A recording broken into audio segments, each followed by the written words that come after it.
باللہ من الشیطان الرجیم بسم اللہ الرحمن الرحیم۔ السلام علیکم سامعین حضرات، کل سماعت کیے تھے تلک الرسول کا صفحہ نمبر 94۔ آج انشاءاللہ سماعت کریں گے صفحہ نمبر 95۔ ایک بار درود پاک پڑھ لو۔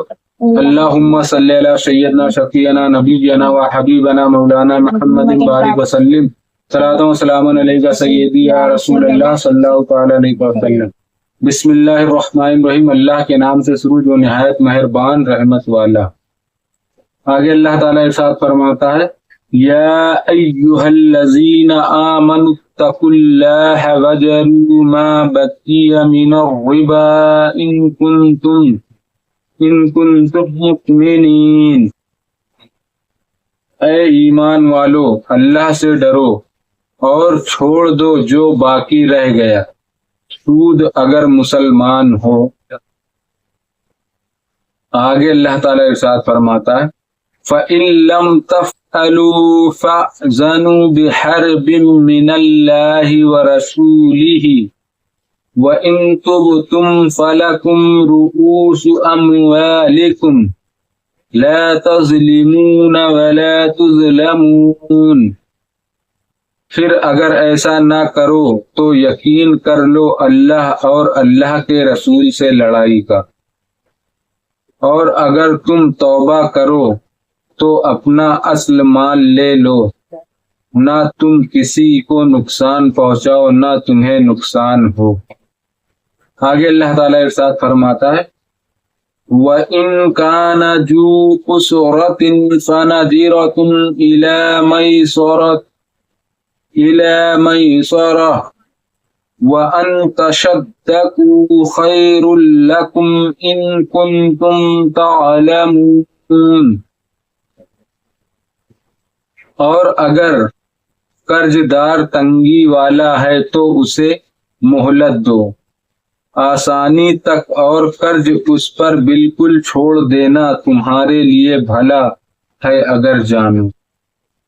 آگے اللہ تعالیٰ ارشاد فرماتا ہے، وَاتَّقُوا يَوْمًا تُرْجَعُونَ فِيهِ إِلَى اللَّهِ ثُمَّ تُوَفَّىٰ كُلُّ نَفْسٍ مَا كَسَبَتْ وَهُمْ لَا يُظْلَمُونَ۔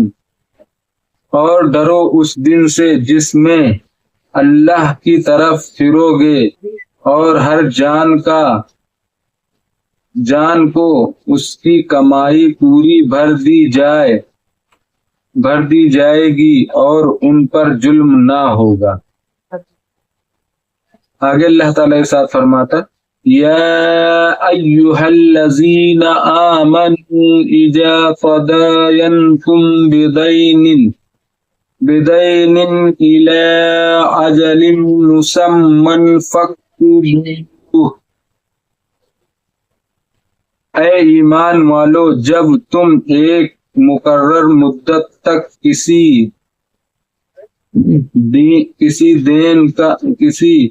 دین کا لین دین کرو تو اسے لکھ لو۔ آگے اللہ تعالیٰ ارشاد فرماتا ہے، وَلْيَكْتُبْ بَيْنَكُمْ قَاتِبٌ بِالْعَدْلِ وَلَا يَأْبَى قَاتِبٌ أَن يَكْتُبَ كَمَا عَلَّمَهُ اللَّهُ فَلْيَكْتُبْ۔ اور چاہیے کہ تمہارے درمیان کوئی لکھنے والا ٹھیک ٹھیک لکھے، اور لکھنے والا لکھنے سے انکار نہ کرے جیسا کہ اسے اللہ نے سکھایا۔ شان نزول، یہ آیت ان اصحاب کے حق میں نازل ہوئی جو سود کی حرمت نازل ہونے سے قبل سودی لین دین کرتے تھے، اور ان کی گرہ قدر سودی رقمیں دوسروں کے ذمے باقی تھی۔ جب یہ آیت نازل ہوئی تو بہت سارے لوگ اپنا سود پہ پیسہ چلاتے تھے نا، سود پہ دوسروں کو بیاج پہ پیسہ دیتے تھے، تو ان کو بہت سارے لوگ ان کے سود کے پیسے باقی تھے، تبھی یہ آیت نازل ہوئی۔ اس میں حکم دیا گیا کہ سود کی حرمت نازل ہونے کے بعد سابق کے مطالبے بھی واجب الترک ہیں، اور پہلا مقرر کیا ہوا سودا بھی اب لینا جائز نہیں، کیونکہ آیت نازل ہو چکی۔ یہ وعید و تحدید میں مبالغہ و تشدید ہے۔ کسی کی مجال کی اللہ اور اس کے رسول سے لڑائی کا تصور بھی کرے، کس کی اتنی مجال ہے کہ اللہ اور اللہ کے رسول سے لڑائی کا تصور بھی سوچ بھی سکے؟ یہ سود کے بارے میں اتنا سخت اللہ تعالیٰ نے حکم دیا۔ چنانچہ ان اصحاب نے اپنے سودی مطالبے چھوڑے، جو ان کا سود باقی تھا، سودی مطالبہ جو تھا مانگنے کا، وہ چھوڑ دے، اور یہ عرض کیا کہ اللہ اور اس کے رسول سے لڑائی کی ہمیں کیا تاب اور تائب ہو۔ اللہ سے کون لڑ سکتا ہے؟ کس کی اتنی مجال؟ زیادہ لے کر راست المال گھٹا کر، قرض دار اگر تنگ دست یا نادار ہو تو اس کو مہلت دینا، قرض کا ججو یا کل معاف کر دینا سب سے اجر عظیم ہے۔ اگر جیسے کسی کو قرض دے دیو، پیسہ ادھار دے دیو، اور اس کے پاس پیسہ نہیں ہے، تو اس کو ٹائم دو، مہلت، کہ تم اتنے دن میں میرا پیسہ لوٹا دو، اور وہ بہت اگر غریب ہے، وہ دے نہیں پا رہا ہے، تو اگر اس کا وہ تم معاف کر دو گے تو وہ سب سے زیادہ عظیم ہو جائے گا، بہت ثواب کا کام، اجر عظیم، بہت ثواب کا کام ہوگا۔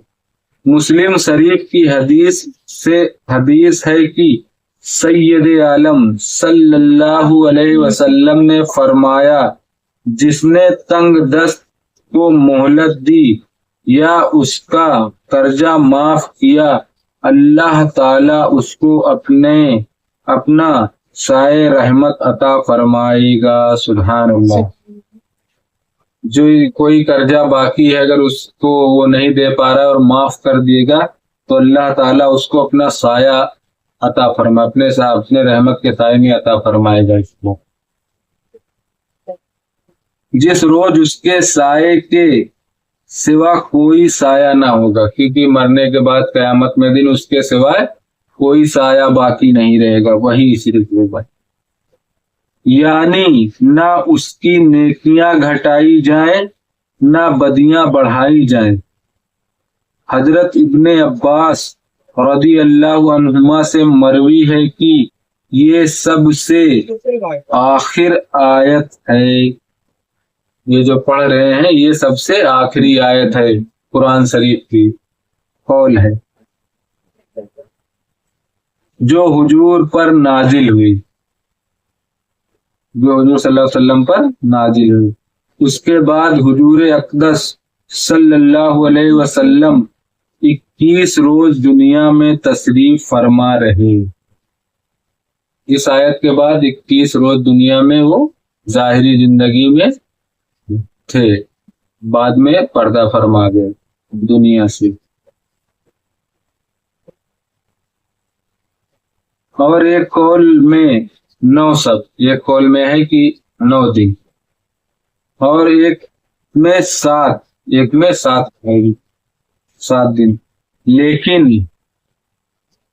صحیبی نے حضرت ابن عباس رضی اللہ تعالی عنہما سے یہ روایت کی ہے کہ سب سے آخر آیت ربا نازل ہوئی، سب سے آخری آیت ربا نازل ہوئی، خواہ وہ دین مبی ہو یا سمن۔ حضرت ابن عباس رضی اللہ تعالی عنہما نے فرمایا کہ اس سے 20 سلم مراد ہے، 20 سلم مراد ہے۔ 20 سلم یہ ہے کہ کسی چیز کو پیشگی قیمت لے کر فروخت کیا جائے. مطلب جیسے کوئی چیز تمہیں لینا ہے تو وہ کوئی اپنا سامان اس کے پاس رکھ دو اور پھر اس سے پیسہ لے لو اور کچھ دن کی مہلت لے لو. ہاں تو وہی دی ہے. اور مبی مشتری کو سپرد کرنے کے لیے ایک مدت معین کر لی جائے. اس بیوی کے زواج کے لیے جنس، نوع، صفت، مقدار ہیں. مدت اور مکان. ادا اور مقدار. کچھ المال ان چیزوں کا معلوم ہونا شرط ہے. یہ لکھنا مستحب ہے. کوئی بھی چیز لین دین ہو تو اس کو پڑھ کر لکھ دینا چاہیے تاکہ بعد میں کوئی مسٹیک نہ ہو، کوئی بھول نہ ہو. دونوں کی اس پہ سائن، ہستاکشر شامل رہنا چاہیے. ہاں فائدہ اس کا یہ ہے کہ بھول چوک اور مدعیوں کے انکار کا اندیشہ نہیں رہتا. بعد میں جب دونوں کا ایک دم پکا ہو جائے گا، دونوں کی وہاں سائن ہو جائے گی، تو پھر بعد سے پھر پلٹ نہیں سکتا، کیونکہ تمہاری سائن میری سائن سب کچھ ہے، تو یہاں سے کچھ اندیشہ نہیں رہے گا. ہوگا اپنی طرف سے کوئی کمی بیشی نہ کرے، نہ فریقین میں سے کسی کی رعایت. صدق اللہ العظیم. باقی انشاءاللہ کل سماعت کریں گے صفحہ نمبر 96. بسم اللہ الرحمن الرحیم. صلی اللہ علیہ نبی الامی وعلیہ صلی اللہ علیہ وسلم. صلاۃ و سلام علیکہ سیدی یا رسول اللہ صلی اللہ تعالی علیہ وسلم. یا اللہ یا رحمان یا رحیم یا مالک الجبور. یا اللہ ہم نے جو قرآن پاک کی تلاوت اس کا پڑھنا قبول عطا فرما. یا اللہ اس کے پڑھنے میں کسی قسم کی غلطی، گستاخی، بے ادبی اپنے رحم و کرم سے معاف عطا فرما، اور ہم سب کو صحیح پڑھنے کی توفیق عطا فرما. یا اللہ ہم سب تیری بارگاہ میں توبہ کرتے ہیں. استغفر اللہ ربی من کل ذنب واتوب الیہ. استغفر اللہ ربی من کل ذنب واتوب الیہ. استغفر اللہ ربی من کل ذنب واتوب الیہ. سبحانک ذی العزۃ عما یصفون وسلام علی المرسلین والحمد للہ رب العالمین. لا الہ الا اللہ محمد رسول اللہ صلی اللہ تعالی علیہ وسلم. السلام علیکم رحمۃ اللہ تعالی وبرکاتہ.